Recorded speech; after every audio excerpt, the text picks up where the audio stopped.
ರಾಹುಲ್ ಗಾಂಧಿ ಎಡವಟ್ಟಿನ ಮೇಲೆ ಎಡವಟ್ಟು ಮಾಡ್ತಾ ಇದ್ದಾರೆ. ಮಸೂದ್ ಅಜರ್ ಬಗ್ಗೆ ಮಾತನಾಡೋದಕ್ಕೆ ಹೋಗಿ ಎಡವಟ್ಟು ಮಾಡಿದ್ದನ್ನ ಮೊನ್ನೆ ನಾವು ನೋಡಿದ್ವಿ. ಅವತ್ತು ಮಸೂದ್ ಅಜರ್ ಜಿ ಅಂತ ಹೇಳಿದ್ದರು, ಅಂದ್ರೆ ಮರ್ಯಾದೆ ಕೊಡ್ತಾರ, ಮಸೂದ್ ಅಜರ್ ಜಿ ಅಂತ ಹೇಳಿದ್ದರು. ಇಂದು ಮಸೂದ್ ಕ್ರಿಮಿನಲ್ ಭಯೋತ್ಪಾದಕ ಅನ್ನೋ ಬದಲು ಕ್ರಿಮಿನಲ್ ಅಂತ ರಾಹುಲ್ ಹೇಳಿದ್ದಾರೆ. ಚೆನ್ನೈನಲ್ಲಿ ಹೇಳಿಕೆ ಕೊಟ್ಟಿದ್ದಾರೆ ಎಐಸಿಸಿ ಅಧ್ಯಕ್ಷ ರಾಹುಲ್ ಗಾಂಧಿ ಅನ್ನೋದು ಗೊತ್ತಾಗ್ತಾ ಇದೆ.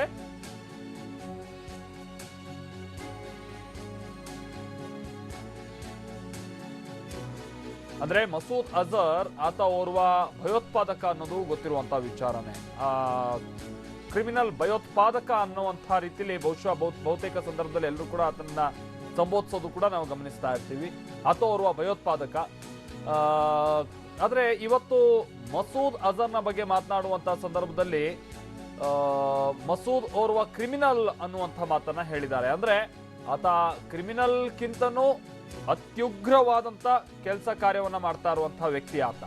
ಸೊ ಆತನ್ನ ಭಯೋತ್ಪಾದಕ ಅನ್ನೋದಕ್ಕೆ ಬಹುಶಃ ರಾಹುಲ್ ಗಾಂಧಿ ಈಗಲೂ ಕೂಡ ಸಿದ್ಧ ಇಲ್ವಾ ಅನ್ನುವಂಥ ರೀತಿಯಲ್ಲಿ ಅನ್ಸುತ್ತೆ.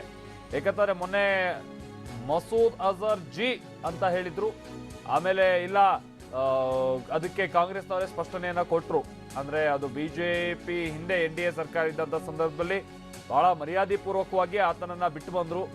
ಈ ಕಾರಣಕ್ಕಾಗಿ ಅದು ಅವ್ರ ವಿಚಾರ ಸಂಬೋಧನೆ ಮಾಡ್ತಾ ಮಸೂದ್ ಅಜರ್ ಜಿ ಅಂತ ಹೇಳಿದ್ದು ಅಂತ. ಬಟ್ ಇವತ್ತು ಮತ್ತೆ ಮಸೂದ್ ಅಜರ್ ಬಗ್ಗೆ ಮಾತನಾಡುವಂತ ಸಂದರ್ಭದಲ್ಲಿ ಅಫ್ಕೋರ್ಸ್ ಆತ ಕ್ರಿಮಿನಲ್ ಆಗಿದ್ರು ಕೂಡ ಆತ ಓರ್ವ ಭಯೋತ್ಪಾದಕ. ಆತ ನಾನು ಮೊದಲೇ ಹೇಳಿದಾಗೆ ಕ್ರಿಮಿನಲ್ ಆಕ್ಟಿವಿಟೀಸ್ಗಿಂತ ಅತ್ಯುಗ್ರವಾದಂತ ಕೆಲಸ ಕಾರ್ಯ ಮಾಡುವಂತನು ಕ್ರಿಮಿನಲ್. ಅಂದ್ರೆ ನಾವಿಲ್ಲಿ ಸಣ್ಣ ಪುಟ್ಟ ಕಳ್ತನ ಮಾಡೋರಿಗೂ ಕ್ರಿಮಿನಲ್ ಅಂತಾನೆ ಅಂತೀವಿ. ಬಹುಶಃ ರಾಹುಲ್ ಗಾಂಧಿ ಅವರು ಮಸೂದ್ ಅಜರ್ನನ್ನ ಆ ರೀತಿಯಾಗಿ ಏನಾದ್ರು ಪರಿಗಣಿಸಿದಾರಾ? ಕರೆ ಮನೆಗಳ ಮಾಡೋರನ್ನು ಕ್ರಿಮಿನಲ್ ಅಂತ ಹೇಳ್ತೀವಿ. ಆಮೇಲೆ ಯಾರಾದ್ರೂ ರೌಡಿ ಶೀಟರು ಅಥವಾ ಹತ್ಯೆ ಮಾಡಿದ ವ್ಯಕ್ತಿನ ನಾವು ಮರ್ಡರರ್ ಅಂತ ಹೇಳ್ತೀವಿ. ಅಂದ್ರೆ ಆಯಾ ಕೆಲಸ ಮಾಡೋ ಕ್ರಿಮಿನಲ್ ಕೆಲಸಗಳನ್ನ ಮಾಡುವಂತ, ಅಂದ್ರೆ ಒಂದೊಂದು ಕೆಟ್ಟ ಕೆಲ್ಸಕ್ಕೆ ಒಂದೊಂದು ರೀತಿಯ ಅಂತ ಹೆಸರು ಇದೆ, ಅಲ್ಲೂ ಒಂದ್ ರೀತಿ ಪದವಿಗಳಿದಾವೆ, ಇಂಥ ಕೆಲ್ಸಕ್ಕೆ ಇಂಥ ಹೆಸರುಗಳು ಅಂತ. ಆದ್ರೆ ಮಸೂದ್ ಅಜರ್ ಮಾಡುವಂತ ಕೆಲಸಕ್ಕೆ ಕೊಡುವಂತ ಹೆಸರು ಉಂಟಲ್ಲ, ಅದು ಈಸ್ ಅ ಟೆರರಿಸ್ಟ್. ಆದ್ರೆ ರಾಹುಲ್ ಗಾಂಧಿ ಅವರು ಜಸ್ಟ್ ಒಂದು ಕ್ರಿಮಿನಲ್ ಅನ್ನೋ ರೀತಿಲಿ ಮಸೂದ್ ಅಜರ್ ಅನ್ನ ಸಂಬೋಧಿಸಿದ್ದಾರೆ.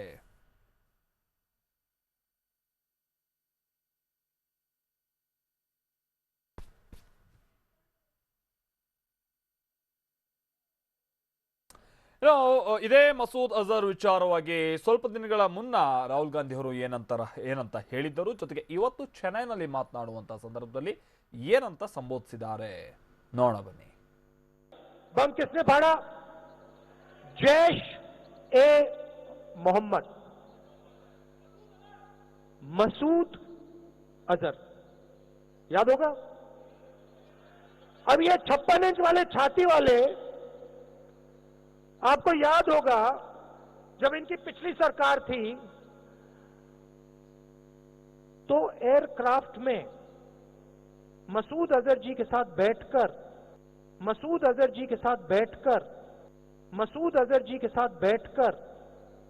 जो आज नेशनल सिक्योरिटी एडवाइजर हैं अजीत डोभाल, मसूद अजहर को जाकर कांदाहार में हवाले करके आ गए थे.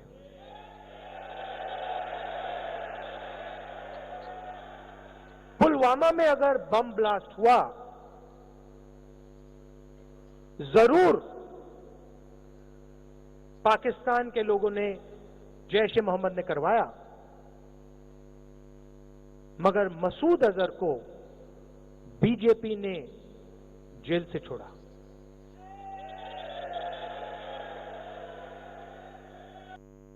Is the man who planted the bomb, the architect of that bomb, is a man called Masood Azhar, released by the BJP, sent to Pakistan, sent to Kandahar by the BJP. National Security Advisor was involved in that deal.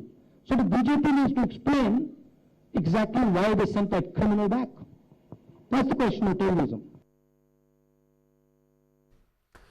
ಇದೇ ರಾಹುಲ್ ಗಾಂಧಿ ಅವರು ಹೇಳಿರುವಂತ ಮಾತು. ಹಾಗಾದ್ರೆ BJP ಇಷ್ಟೆಲ್ಲ ಮಾತಾಡುತ್ತಲ್ಲ, ಆ ಕ್ರಿಮಿನಲ್ನ ಯಾಕೆ ಹಾಗಾದ್ರೆ ಹಿಂದೆ ಬಿಟ್ಟು ಬಂದಿದ್ದು ಅನ್ನುವಂಥದ್ದನ್ನೇ ರಾಹುಲ್ ಗಾಂಧಿ ಅವರು ಇಲ್ಲಿ ಪ್ರಶ್ನೆ ಮಾಡ್ತಾ ಇರೋದು. ಬಟ್ ಪ್ರಶ್ನೆ ಮಾಡುವಂತ ಸಂದರ್ಭದಲ್ಲೂ ಕೂಡ ನಾನು ಮೊದಲೇ ಹೇಳಿದಾಗೆ ಅವ್ರವ್ರು ಮಾಡುವಂಥ ಆಕ್ಟಿವಿಟೀಸ್ಗೆ ಒಂದೊಂದು ಹೆಸರುಗಳಿರುತ್ತವೆ. ಕ್ರಿಮಿನಲ್ ಮಸೂದ್ ಅಜರ್ಗೆ ಅತೀ ಲೋ ಗ್ರೇಡ್ ಆತನಿಗೆ ಕೊಡ್ತಾ ಇರುವಂಥ ಬಿರುದೋನೋ ಅಥವಾ ಪದವಿನೋ ಆತನಿಗೆ ಕೊಡಬೇಕಾಗಿದ್ದು ಭಯೋತ್ಪಾದಕ ಅನ್ನುವಂಥದ್ದು ಅಥವಾ ಟೆರರಿಸ್ಟ್ ಅನ್ನುವಂಥ ರೀತಿಯಲ್ಲಿ. ಬಟ್ ಕ್ರಿಮಿನಲ್ ಅಂತ ಹೇಳಿ ಇಲ್ಲಿ ಕೂಡ ಸಂಬೋಧನೆ ಮಾಡ್ತಾ ಇರೋದು ಸಹಜವಾಗಿ ಮತ್ತೆ ಇದು ಟೀಕೆ ಗುರಿಯಾದರೂ ಕೂಡ ಆಶ್ಚರ್ಯ ಇಲ್ಲ ಅಂತ ಕಾಣಿಸುತ್ತೆ. ಚಂದ್ರಮೋಹನ್, ನಾವು ಪ್ರತಿನಿಧಿ ಇದಕ್ಕೆ ಸಂಬಂಧಪಟ್ಟಂತೆ ಮತ್ತಷ್ಟು ಡೀಟೇಲ್ಸ್ ಅನ್ನು ಕೊಡ್ತಾರೆ. ಚಂದ್ರಮೋಹನ್, ನನ್ನ ಧ್ವನಿ ಕೇಳಿಸ್ತಾ ಇದೆ ಚಂದ್ರಮೋಹನ್?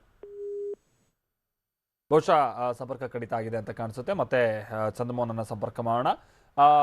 ರಾಹುಲ್ ಗಾಂಧಿ ಅವರು ಮೊನ್ನೆ ಆಡಿದಂಥ ಮಾತಿತ್ತಲ್ಲ, ಇನ್ಫ್ಯಾಕ್ಟ್ ನಾವು ಸ್ವಲ್ಪ ಹೊತ್ತಿನ ಮುಂಚೆ ಕೇಳಿಸ್ಕೊಂಡ್ವಿ. ಆ ಸಂದರ್ಭದಲ್ಲಿ ಇದೇ ವಿಚಾರ ದೇಶದಾದ್ಯಂತ ಬಹಳ ಟೀಕೆಗೂ ಕೂಡ ಗುರಿಯಾಯಿತು. ಇದನ್ನ ಇತರ ಪಕ್ಷಗಳು ಕೂಡ ಬಹಳ ಟೀಕೆ ಮಾಡುದು.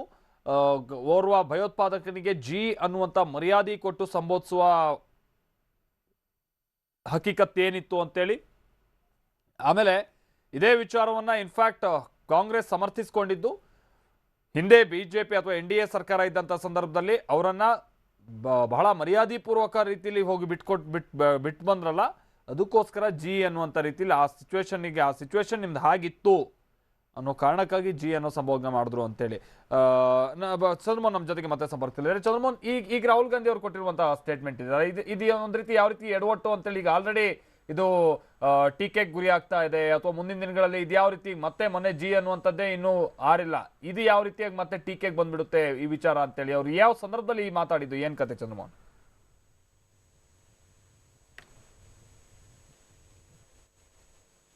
ನನ್ನ ಧ್ವನಿ ಕೇಳಿಸ್ತಾ ಇದೆ ಚಂದ್ರಮೋಹನ್? ಭಯೋತ್ಪಾದಕ ಮಸೂದ್ ಅಜರ್ನನ್ನ ಟೆರರಿಸ್ಟ್ ಅನ್ನುವ ಬದಲು ಬರೀ ಕ್ರಿಮಿನಲ್ ಅಂತ ಕರೆದಿದ್ದಾರೆ. ಇದು ಈಗ ಟೀಕೆಗೆ ಗುರಿ ಆಗ್ತಾ ಇದೆ. ಮಸೂದ್ ಅಜರ್ನನ್ನ ನೇರವಾಗಿ ಟೆರರಿಸ್ಟ್ ಅಂತಾನೆ ಕರಿಬಹುದಿತ್ತು, ಆದ್ರೆ ಅದನ್ನ ಕರೀದೇನೆ ಕ್ರಿಮಿನಲ್ ಅಂತ ಕರೆದಿದ್ ಯಾಕೆ? ಕ್ರಿಮಿನಲ್ ಅಂತಂದ್ರೆ ಸಣ್ಣ ಪುಟ್ಟ ಅಪರಾಧ ಮಾಡುವಂತವ್ರಿಗೂ ಕೂಡ ನಾವು ಕ್ರಿಮಿನಲ್ ಅಂತ ಕರಿತೇವೆ. ಆದ್ರೆ ಮಸೂದ್ ಅಜರ್ ಮಾಡ್ತಾ ಇರುವಂತದ್ದು ಸಣ್ಣ ಪುಟ್ಟ ಅಪರಾಧ ಅಲ್ಲ, ದೊಡ್ಡ ಭಯೋತ್ಪಾದನೆಯನ್ನೇ ಆತ ಭಾರತದ ವಿರುದ್ಧ ನಡೆಸ್ತಾ ಇದ್ದಾನೆ. ಹಾಗಾಗಿ ಆತನ ಕುಖ್ಯಾತ ಭಯೋತ್ಪಾದಕ ಅಂತಾನೆ ನೇರವಾಗಿ ಕರಿಬಹುದಾಯ್ತು. ಜೊತೆಗೆ ಜಾಗತಿಕ ಭಯೋತ್ಪಾದಕ ಅಂತ ಆತನನ್ನ ಘೋಷಣೆ ಮಾಡ್ಬೇಕು ಅಂತ ಭಾರತ ಕೂಡ ಈಗ ವಿಶ್ವಸಂಸ್ಥೆಗೆ ಮನವಿ ಮಾಡಿದೆ ಮತ್ತು ವಿಶ್ವಸಂಸ್ಥೆಯ ಭದ್ರತಾ ಮಂಡಳಿಯ ಕಾಯಂ ಸದಸ್ಯ ರಾಷ್ಟ್ರಗಳಿಗೂ ಕೂಡ ಮನವಿ ಮಾಡಿದೆ. ಇದನ್ನು ಇವತ್ತು ವಿಶ್ವಸಂಸ್ಥೆ ಕೂಡ ಪರಿಗಣನೆಗೆ ತೆಗೆದುಕೊಳ್ತಾ ಇದೆ. ಇಂತಹ ಸಂದರ್ಭದಲ್ಲಿ ಈ ಕುಖ್ಯಾತ ಭಯೋತ್ಪಾದಕನನ್ನ ನೇರವಾಗಿ ಕುಖ್ಯಾತ ಭಯೋತ್ಪಾದಕ ಅಂತಾನೆ ಕರೀದೇನೆ ಕ್ರಿಮಿನಲ್ ಅಂತ ಕರೆದಿದ್ ಯಾಕೆ? ಬೇರೆ ಯಾವ್ದಾದ್ರು ಮನೆ ಕಳ್ತನ ಮಾಡಿದಂತವ್ರಿಗೂ ಕೂಡ ಕ್ರಿಮಿನಲ್ ಅಂತಾನೆ ಕರೀತಾರೆ, ಪಿಕ್ ಪಾಕೆಟ್ ಮಾಡಿದವ್ರನ್ನು ಕೂಡ ಕ್ರಿಮಿನಲ್ ಅಂತಾನೆ ಕೂಡ ಕರೀತಾರೆ. ಆದ್ರೆ ಇದು ಪಿಕ್ ಪಾಕೆಟ್ ಮನೆ ಕಳ್ಳತನದಂತಹ ಅಪರಾಧ ಅಲ್ಲ ಮಸೂದ್ ಅಜರ್ ಮಾಡ್ತಾ ಇರುವಂತದ್ದು. ಹಾಗಾಗಿ ಆತನನ್ನ ಕುಖ್ಯಾತ ಭಯೋತ್ಪಾದಕ ಅನ್ನೋದನ್ನೇ ಬರೀ ಕ್ರಿಮಿನಲ್ ಅಂದಿದ್ ಯಾಕೆ ಅನ್ನೋತಕ್ಕಂತ ಪ್ರಶ್ನೆ ಕೂಡ ಈಗ ಉದ್ಭವ ಆಗಿದೆ. ಮೊನ್ನೆ ಅಷ್ಟೇ ರಾಹುಲ್ ಗಾಂಧಿ ಮಸೂದ್ ಅಜರ್ನನ್ನ ಮಸೂದ್ ಅಜರ್ ಜಿ ಅಂತ ಕೂಡ ಕರೆದಿದ್ರು. ಅಂದ್ರೆ ಗೌರವವನ್ನ ಕೊಟ್ಟು ಕುಖ್ಯಾತ ಭಯೋತ್ಪಾದಕನನ್ನ ಕರೆದಿದ್ದು ಕೂಡ ಟೀಕೆಗೆ ಗುರಿಯಾಗಿತ್ತು. ಇದಾಗ್ತಿದ್ದಂತೆ ಕಾಂಗ್ರೆಸ್ನ ನಾಯಕರುಗಳು ಕೂಡ ಈ ಹಿಂದೆ ರವಿಶಂಕರ್ ಪ್ರಸಾದ್ ಹಫೀಜ್ ಸೈಯದ್ ನನ್ನ ಹಫೀಜ್ ಜಿ ಅಂತ ಕರೆದಿದ್ದಂತಹ ವಿಡಿಯೋವನ್ನು ಕೂಡ ಬಿಡುಗಡೆಯನ್ನ ಮಾಡಿದ್ರು.